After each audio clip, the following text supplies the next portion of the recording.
All right, I'm joined by Soledad O'Brien. Thank you so much for being here with us this morning. Thank you for having me. Tell me first, what brings you to Detroit? What are you doing? I'm working. I mean, I've been to Detroit many times covering stories, but we're here really focusing our entire show, matter of fact, on Michigan and specifically Detroit. In fact, shooting our show in the DIA, which is phenomenal. Isn't it? Oh my gosh, it's so, I could go on forever about how beautiful it is. So it's so nice to be here. Yeah, it's really lovely. And specifically, why Detroit and why now?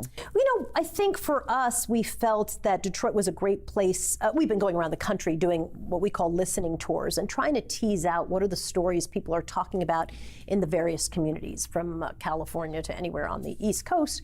And we'll continue to do that through November 2020. I think our strategy, for matter of fact, has always been, not to have yelling talking heads. We don't find that very educational for people. We think when you go into a community and you talk to people in that community and you elevate those stories, you can do a lot more. So we've been to San Diego talking about the housing crisis by following a young man who actually moved to Mexico.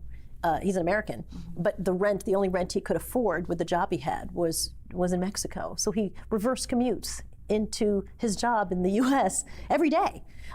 We have done stories in Long Island of people who are trying to figure out how to pay for their insulin for their kids. It's so expensive. And I think when you look at issues through real people, you end up not having sort of just kind of confrontational political discussions, which is often what's on TV, but instead you have nuanced discussions about policy and what's right and what serves people regardless of who they are. And we think that that's been a really good strategy for our show. So here in Detroit, we'll look at the power of black women and the black female vote.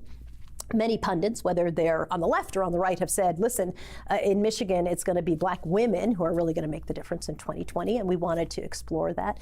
And we also wanted to talk to soybean farmers, as they now, have really been, I think, kind of pummeled with weather issues and also tariff issues.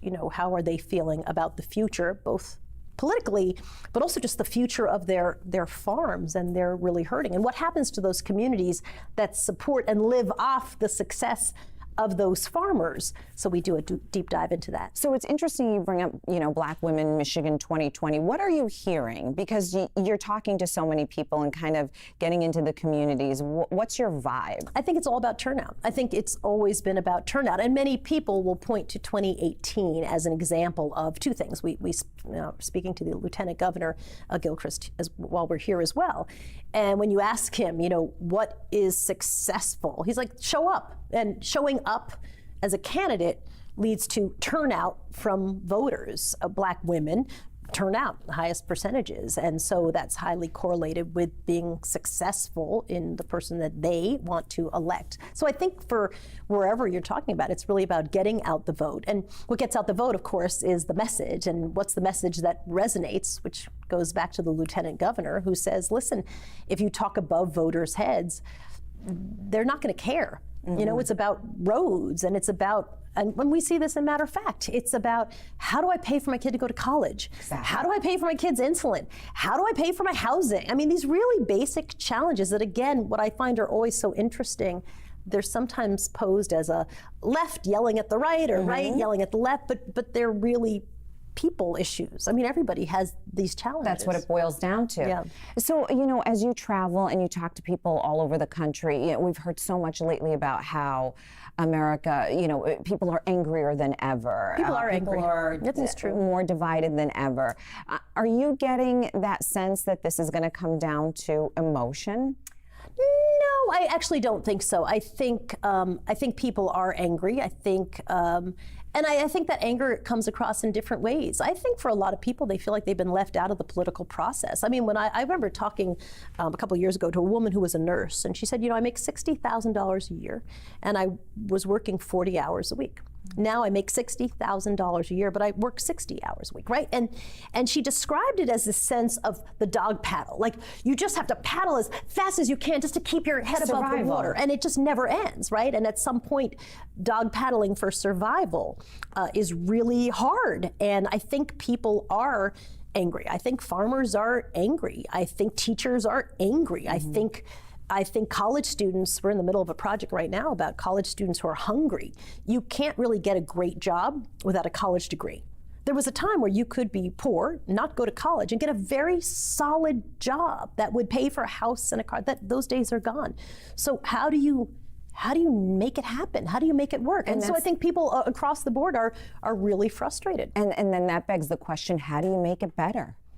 Yeah, I think that that's going to be the question that goes to, I mean, there's 784 Democrats running right now, but I think they're going to have to distinguish themselves by coming up with an answer to that question. And it can't be platitudes, because people who are living stressful lives, they can ferret out BS when it comes to them. I think that you need to have specific policy strategies for people, which means how are you going to help people pay for college? How are you going to help people get good jobs? How are you going to think about what's going to happen when AI is really used in every industry? What happens when robots replace people? I mean, there's all these big sort of theoretical questions that come down to workforce, education, feeding people.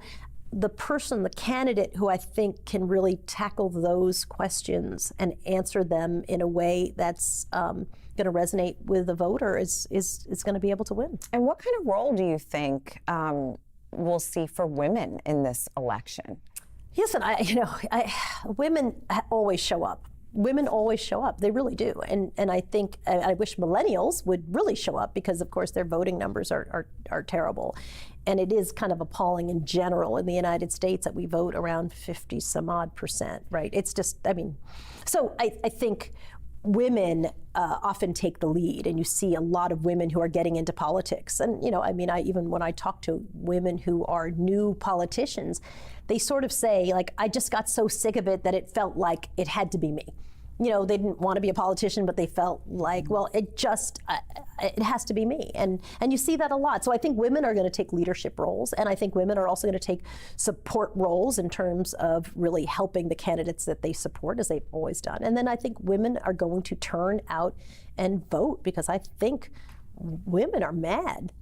Do you think we'll see a shift with the millennials and the younger I hope so. voters? I think a lot of that has to be, and I wish a candidate or really an elected official or a group of elected officials would think about how hard it is for people to vote. I mean, it's just hard, right? Because in Puerto Rico, for example, they have a very high turnout because everybody gets a day off. Right. So I think it's sort of something that's simple, where you could say, you know what, everybody votes and everybody gets a day off, and now you go vote. If you just make it simpler, a lot of the stories that we covered in the last election were about voting places being closed down, about less access, about more obstacles. I remember, last time I voted in New York City, you had to wait a couple of hours. The lines around the corner. I run my own company, so I can come in late, but it's really hard to miss 4 hours of work on a day when everybody is working. So I hear that a lot from people. Make it easier. But for that requires like a cultural change too. It requires, sometimes I think legislation leads cultural change. As soon as someone says, well, here are the new rules, right? And here, everybody has to wear a seatbelt. Guess what? I don't think, I look at my kids, they hop into a car, they put on their seatbelt. It's just what we do now. And, you're young, but when I was growing up, not only did you not, your mother was your seatbelt, literally. Right. She put her hand to drive, and there were no car seats. Catch you like this, and just, it's ridiculous now that I think about it. But sure, it was a cultural shift, and people would say, no one's ever going to do that. And then there's legislation, and then they do. So I think, for me, it is just a political will of, do you want more people involved in the process? Do you want more people to vote? I think, regardless of how they're voting, yes, you do. I would like to see 80% of the country saying yes or no to something, not 50% deciding for everybody else. All right, well, we'll be watching it all play out. Thank you so much, It's my Soledad. pleasure. Thanks for having me. Appreciate You it. bet. Stay with us. We'll be right back.